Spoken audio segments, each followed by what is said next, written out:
itself suggests. This paper is basically an attempt to unpack the social experience and the cultural imagination of technological modernity in the late 19th and early 20th century North India, tapping in either to ignored or less paid attention to, the kind of sources that I'm using.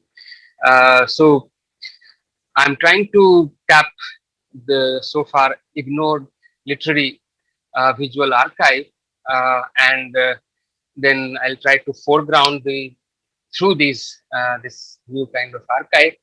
I'll try to foreground the variegated experience of the railway technology and its infrastructure in North India through early novels, that is late 19th, early 20th century novels, short stories, literary and visual satire, that is cartoon, travel accounts, memoirs, literary essays, etc. So the paper basically examines the ways in which a new technology was received, negotiated, and assigned newer meanings and domesticated in the local cultural context. In doing so, the paper or the lecture takes into account the cultural complexity and ambiguity of encounter with a new technology. That is, the attraction and enchantment on the one hand, and the associated social anxieties, particularly caste and patriarchal anxieties on the other. So, in the end, you could gather, perhaps I'm able to communicate that I'm trying to underline how the encounter with technology mediated the consciousness of the emerging social order, heralded moral, social, and behavioral transformations, and was inscribed into the modern India's collective cultural imagination. Uh, so, let me begin with uh, a series of vignettes from 1880s, 1880s. So spread across a range of expressive forms, uh, they give us a fair sense of an early nationalist socio-technical diagnosis of the challenges that the country, that is India, faced from the past, and as it sought to shape India's future, that is nation's future. Uh, what you see is a description of a cartoon published in the journal Bhartendu in July 1883. The journal's editor was Radhacharan Goswami, one of the pioneering 19th century literary intellectuals, who was close associate or part of what we know as Bhartendu Mandal.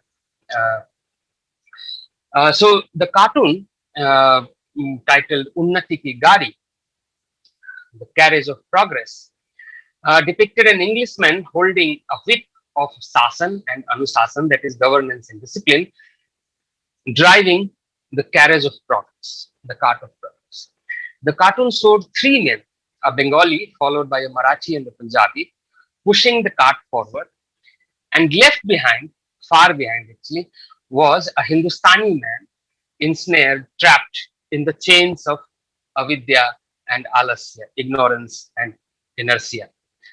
4 months later, in his famous public address, Bharatvarsh की उन्नति कैसे हो सकती है, in 1884, November 1884, Bhartendu Harishchandra himself remarked on the causes of nation's problem or India's problem. As you can read, the gist of it is that the race of Unnati is on. The carriage of Unnati or progress is speeding ahead. Everyone else is riding it, moving ahead quickly. Those missing out are the Hindustanis or the Hindus. They are in stasis, mired in inertia and lethargy, and will be left behind by other nations or jatis.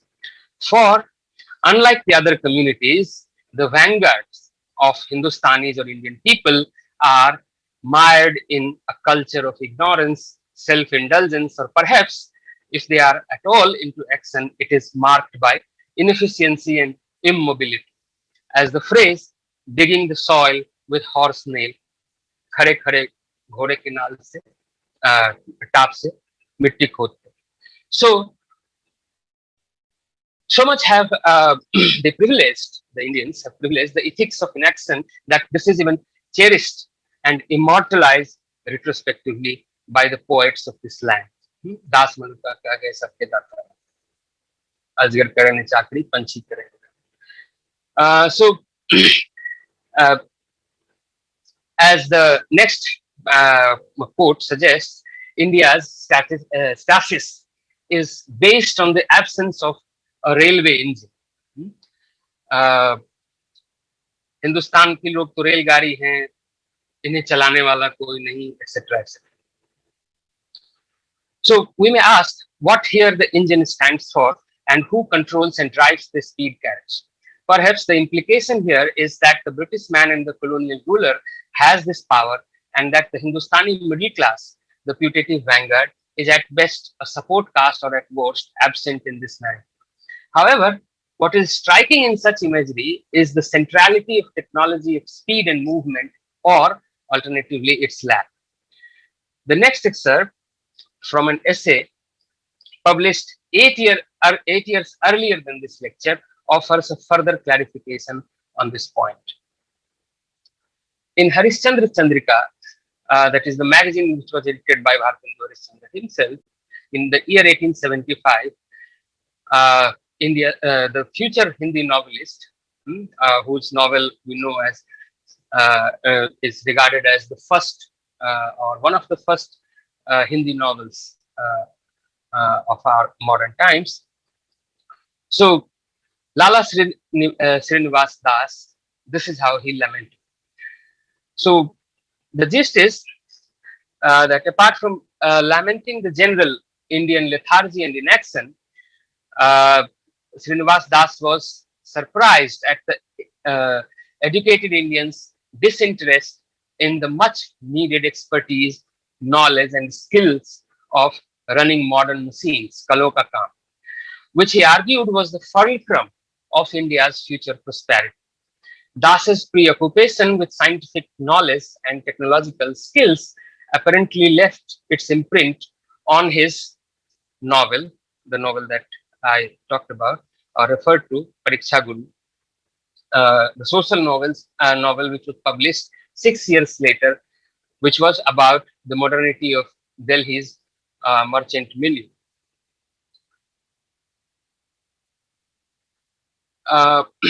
So the next slide, this slide, as you can see, this is a review of excerpt from the review of the first so-called novel in Hindi, first novel in Hindi, Pariksha Guru, by none other than Pandit Balkrishna Bhatt, the editor of the then famous monthly journal Hindi Pradeep. So while he gave a general welcome to the arrival of a new novel in Hindi world, he was scathing about the dry and pedantic pedagogy of novelists and the novelist's obsession with science and technology. In the process of his review, in the review, he opined further that Das had entirely wasted the enchanting aesthetic promise of this new literary genre called novel. Let us park aside Balkrishna Bhatt's judgment on the novel. But what was he clearly spot on was the content of the novel, which is marked by scientism. The novel indeed had voluminous expositions on the virtues of modern scientific models and even their application in everyday life. As for instance, the application of Baconian spirit of experimental knowledge to even human relations. Say, for example, before befriending or employing anybody at your service or making someone friend, one should arguably put that person under observation or trial, as the title suggests, pariksha. And after considering the results, either one developed trust, social proximity, or intimacy with the same person, or reject his or her uh, association. Uh, in the March 1883 issue of Balkrishna Bhatt's same journal, Hindi Pradeep, perhaps to counter the overdose of such crude scientism, Bhatt began to serialize a novel, Nutanix, new young characters, written by one Babu Ratan Chandra Pleader, High Court. This was apparently a romantic thriller in which technology featured in a very distinct register. The novel unfolds not in idyllic romantic space, but in the techno-social ambience of the railways marked by din, chaos, and excessive mobility. The hero has a chance encounter, as the plot goes by, with the heroine on the railway platform. He maneuvers to get close to her as they board in the train, attempts to strike up a conversation in the moving train, embraces her to protect her as the train collides with another. So train meets an accident, saves her, and wins a place in her heart. So quite melodramatic, of course. But I shall come back to this novel a little later in more detail. Here, the technology is not limited to the appreciation of scientific and technological knowledge. What I'm trying to suggest is that technology in these kind of descriptions is constitutive of a socio-technical imaginary combining belief and fascination with anxieties and tension. This imaginary can be found dispersed or condensed in the linguistic and visual imageries, narrative descriptions, ambience, affect, and aesthetics. Many expressive literary artistic forms, including early novels, cartoons, satirical skits, crudely or subtly, directly or indirectly, carry reflections on technology as constitutive of modernity. They grapple with the threats and the promise of technology to the existing order of things, and how it mediates the desire for new ways of being and constituting hence new subjectivity. Within the repertoire of modern technological objects and infrastructures, it was the railways that acquired prominence.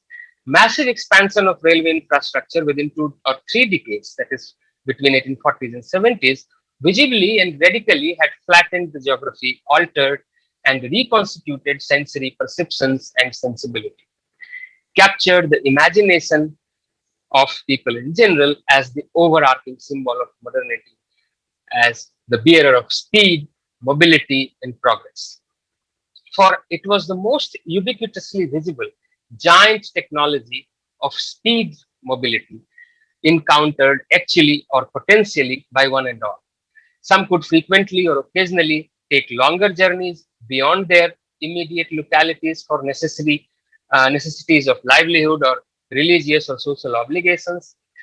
Even those who did not travel were witness to the passing of this giant machine carrying humans and their belongings at unprecedented speed. During the long hours of journey, the train compartment provided a new architecture for travelers to experience stark spatial segregation as well as a previously unimagined spatial proximity with strangers, men and women sitting or standing beside, above, or facing each other. Railway compartments thus provided conditions to devise new norms and forms of communication and sociality, of chatting and exchanging opinions in the transient public spaces that lasted till the next destination. Contemporary literature constitutes a complex archive to reflect upon these heterogeneous ways an Indian socio-technical imaginary was evolving. Uh, to restate the obvious, the arrival of the railways was, as many historians of railways have pointed out, uh, was inextricably linked with colonialism, its political economy, and the ideology of civilizing history. It would produce, it was expected, or this is how it was argued by the colonial officials at least, that railways would produce an abstract space of circulation and act as incubator of modern subject liberated from primordial customs and prejudices. Despite such claims, the application of this technology in the Indian subcontinent was guided by the needs of the political economy of colonialism and duly marked by the racial and class economy of difference and in its spatial organization. While these features framed the responses of the Indian intelligentsia to the railways in the second half of the 19th century, other dimensions are also observable in the literary works. However, before we track dominant imageries and effective registers in the literary archives of railway experiences, a few qualifiers I'll put before. Uh, the satirical attacks, as this section is about the presentation of railways in satirical writings of 19th century mostly, the satirical attacks on the railways discussed below now should not lead us to assume that the authors were against railways as such. At best, they exhibited the paradox at the heart of Hindi intelligentsia's enchantment with modern science and technology as the fulcrum of Unnati or national progress.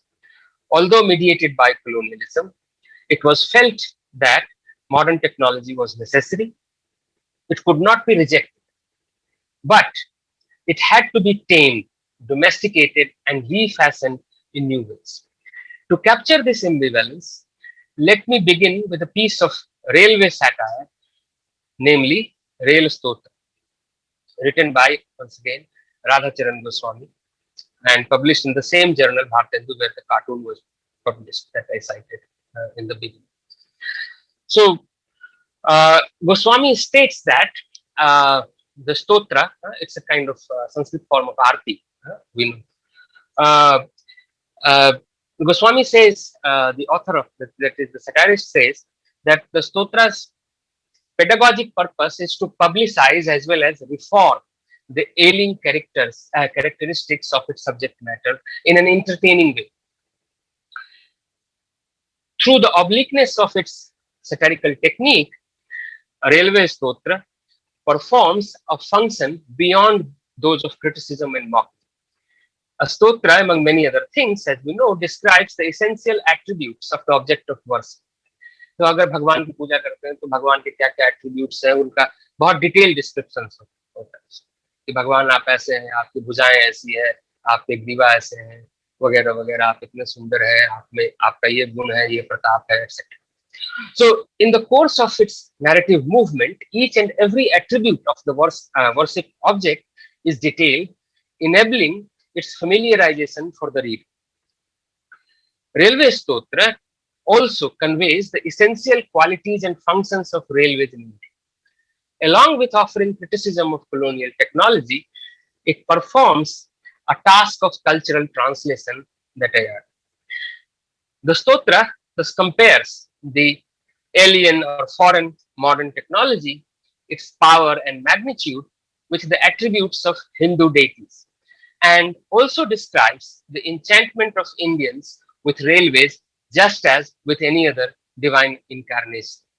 That is to say, Stotra here functions as an active literary instrument of publicizing a modern technological object, railways, and rendering it through the familiar tropes of Puranic or prevailing cultural register. In Railway Stotra,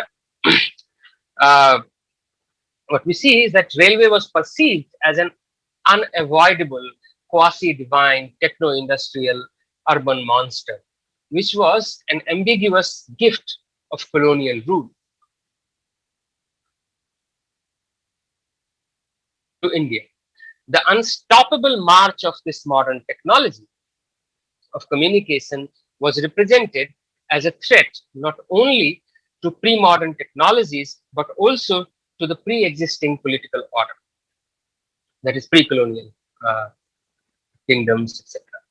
Significantly, the enthusiasm generated by the seductive power of modern technology was also underlined, but it was presented with a deep ambivalence. Enchantment with the carriage of progress, that is train, is counterpointed to the exploitative drain of wealth caused by this technology.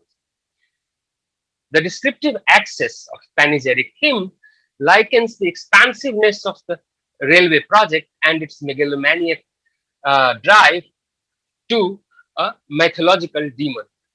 Railway Stotra goes on to critique railways as constitutive of colonial space marked by racial and class difference and frames the travel experience of colonized from a nationalist position. While contemporary writers criticize the political economy of railways and its racial underpinnings, their overwhelming focus was on the difficulty of train journey. The railway space was perceived as modern space, and one whose advantage of speedy travel was not easy to spur in the face of slow and tardy alternatives. But the experience of travel was chaotic, disorderly, and the immobile and corrupt control of colonial officials, mostly Indians, rendered it quite stiffly. Uh, so, Railway Stotra, as well as other literary pieces, highlight how common Indian travelers were subjected to class discrimination, insult, and harassment at the hands of railway staff. This happened at each and every moment of, of, of, of, of travel. In getting access to the railway platform, buying a ticket at the counter, boarding in the train, inside the train compartment, while alighting from the train, and so forth. So, relevant here are also, one can cite 1884 farce Prahasan by Harishchandra Chandrika, Thagi ki chapet mein bagi ki rapet, as well as Rail ka vikat khel, Kasi Prasad Khatri's Prahasan. Uh, the guiding idea of such farce is that the railways, a modern techno-social space avowedly under the rule of law, was actually subject to unlawful manipulation by railway officials, and it perpetuated racial and class discrimination. Passengers who are kicked and pushed aside in the cramped compartment, where it is even difficult to move or rest comfortably, the passengers are treated like uh, the boxes of parcels loaded with and stacked on the train at one station and unloaded at another, or as if they were criminals thrown into the prison without basic amenities. So, Railway Stotra also describes the railway station, railway experience, or the travel experience in the same manner.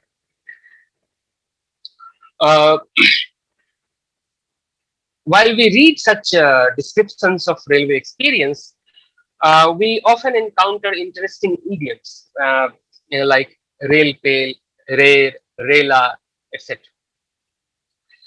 And this description is mostly around the experience of railway journey while travel to pilgrimage centers, etc. Are obviously pilgrimage centers, the traffic to the pilgrimage center was mainly happening through the railway networks, communication network at that time, as other historians of communications have suggested. So, these kind of terms, rail, pale, rail, rela, etc., which meant abundance, plenty, crowd, bustle, to shove, to push, to stuff, to cram, to squeeze out, etc. Even in its pre-railway or even pre-modern uses, such as if you look at the dictionaries by Thompson or Platt or Shyam Sundar Das, etc. So this is not a new word as such, but of course these words were in use earlier, but the phonetic similarity with English word rail and travel experience, it seems the word rail pale got a new gloss in the late 19th century. The emotion of rail pale overwhelms the depiction of uh, collective experience of train journey in these satirical pieces as well as the novels. It conveys kind of smothering condition of rust and chaos amidst the pell-mell crowds in the unfamiliar public space, while it also suggests a bit to hold on to its own. Uh, in the midst of such rushing and pushing by strangers. We can perhaps take the imagery of crowd and confusion as an allegory of modern experience, the expectation that accompanied it, and the efforts to deal with it as part of the story of its domestication. The ungovernable fear of railways as a space of rush, chaos, and collapse of orderliness is reflected through the 19th century literary writings. So, to come back to it more closely, in literary writings, one aspect of this crowd, chaos, etc., hypermobility, that is rail play, as the word emotively captures.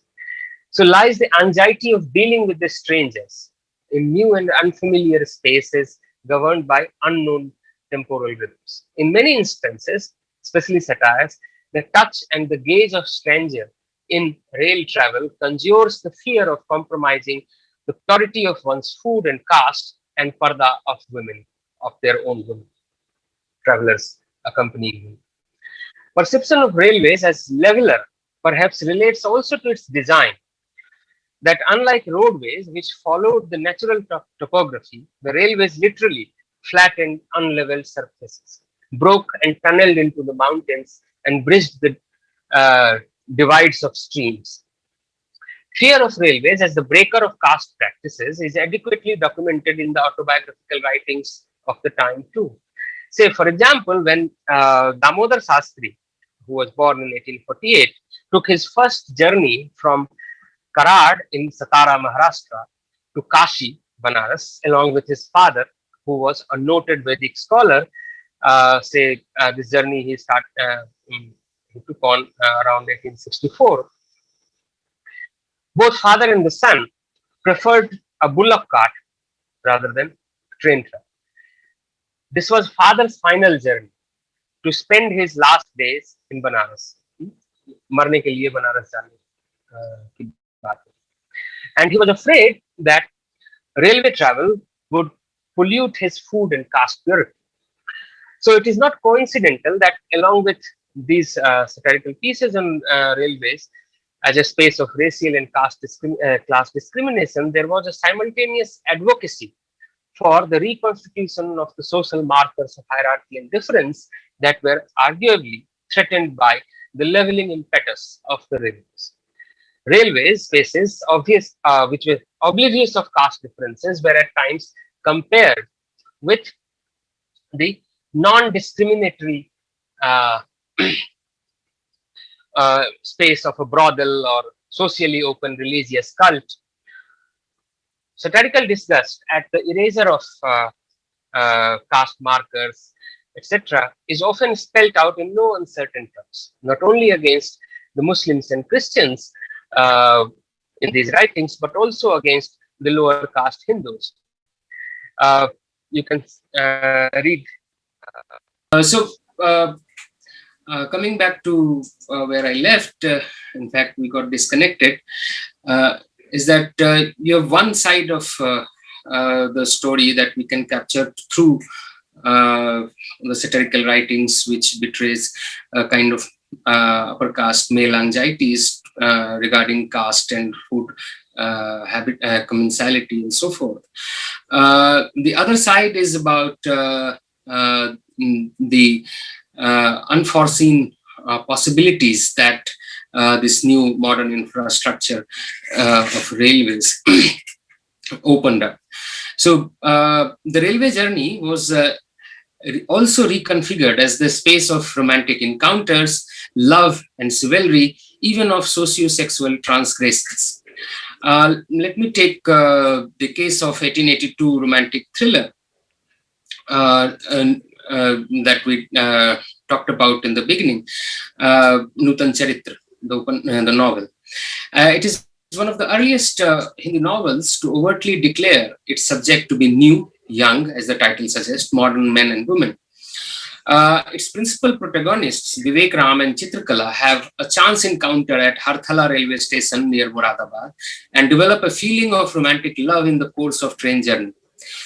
Here is a brief summary of the plot. Waiting for a train, Vivek and his friend Daulat, two city boys from Delhi, complain about the lack of fun, frolic, and beautiful women at the sleepy station of Harthala. There is boy talk, uh, the titillating possibility of having fun with girls from the nearby school, and uh, uh, suddenly what happens is that there appears a beautiful girl, a student resident of the school, uh, with an elderly maid who has come to see her off at the station. Vivek gets Daulat to see if he can bribe the maid so they can travel in the same compartment with the schoolgirl. While the maid servant rebukes them, the girl looks at the hero with curiosity, and that sends tremor into hero's heart. The mischievous city boys scheme up to get in the same compartment, but the girl ignores them and get busy reading a book. Responding to Vivek's desires to get close to the girl, Daulat acts the villain, passing lewd remarks, touching her hand. The the hero, Vivek, throws him out, appearing to forfeit his friendship to save the heroine from the sexual assault. The girl Chitrakala is grateful, fulfilling Vivek's objectives. When Vivek and Chitrakala introduce themselves, the story shows them to be of respectable social background. Chitrakala was raised by an English officer whose life was once saved by her Subedar father during the Sepoy Rebellion of 1857.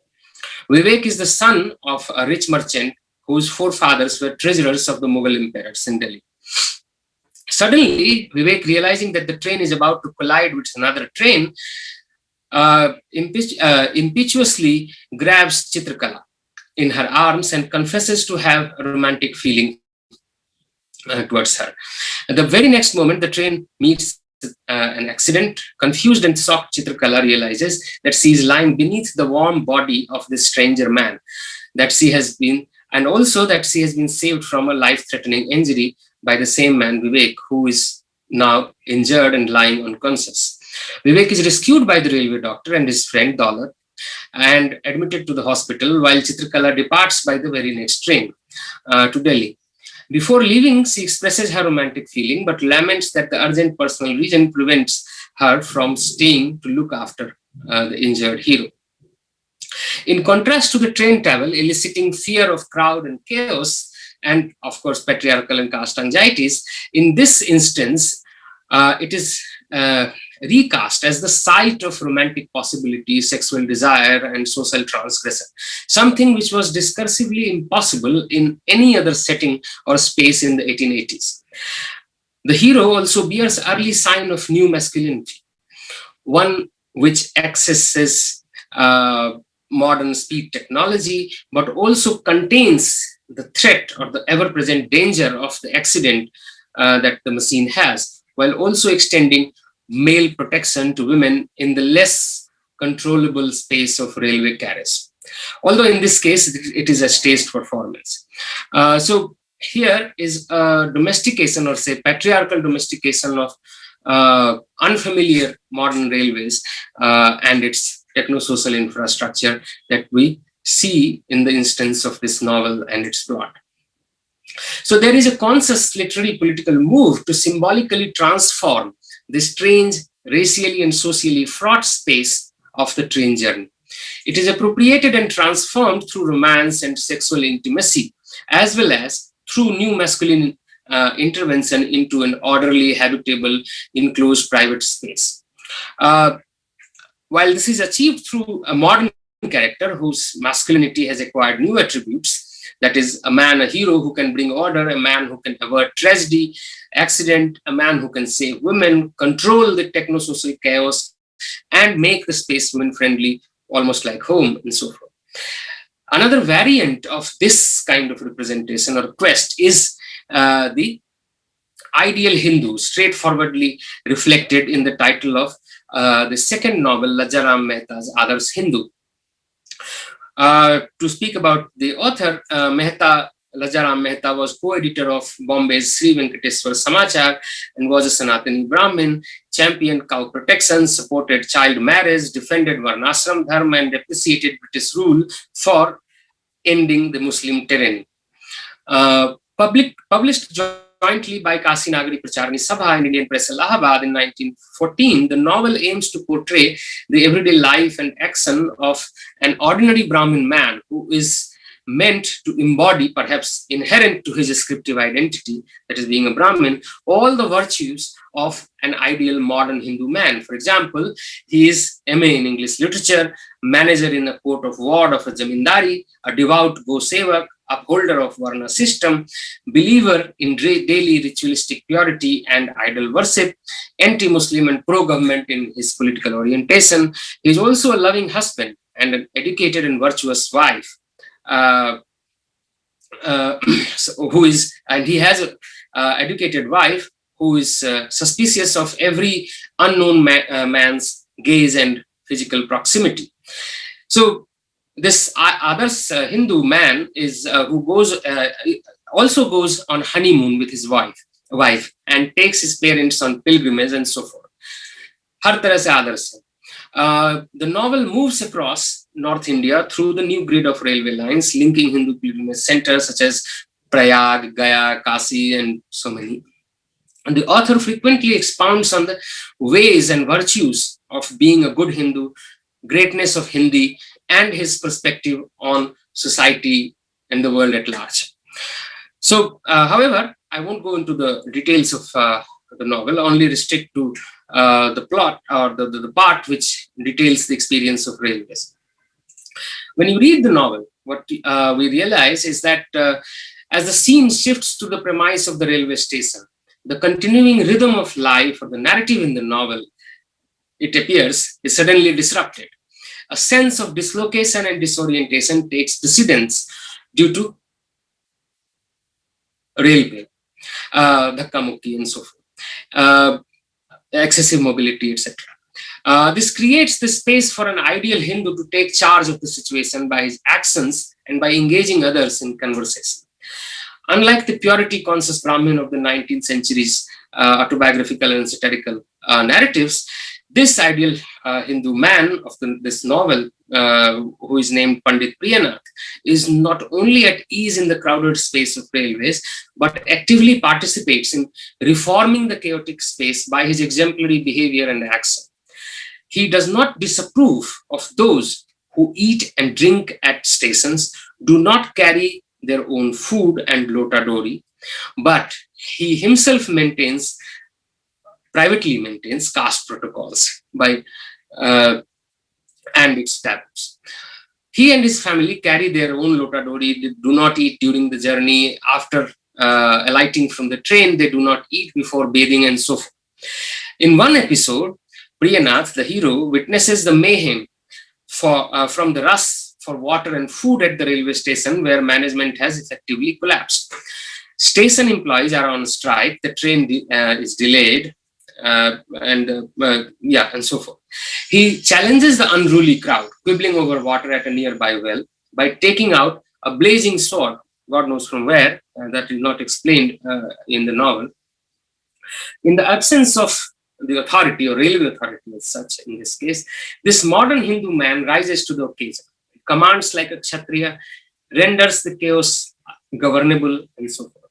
The fearful crowd attends to his command and literally fall in line, joining a queue to obtain water without pushing each other. The hero, Priyanath, manages to get sweets from a family which had hosted a wedding in the previous night in the nearby village and distributes them among the hungry and distressed crowd at the railway station. On another occasion, the hero grabs a thief, stealing his wife's luggage at the station by his collar, and hands him over to the police. So in both the novels discussed here, that is whether it is the verbose pedagogy of Adarsh Hindu or the lightness of romantic entertainment of Nutanix Charitra, A key concern is the insecurity of women traveling in the public space, vulnerable to the staring and sexual harassment by stranger men, in fact, of all classes.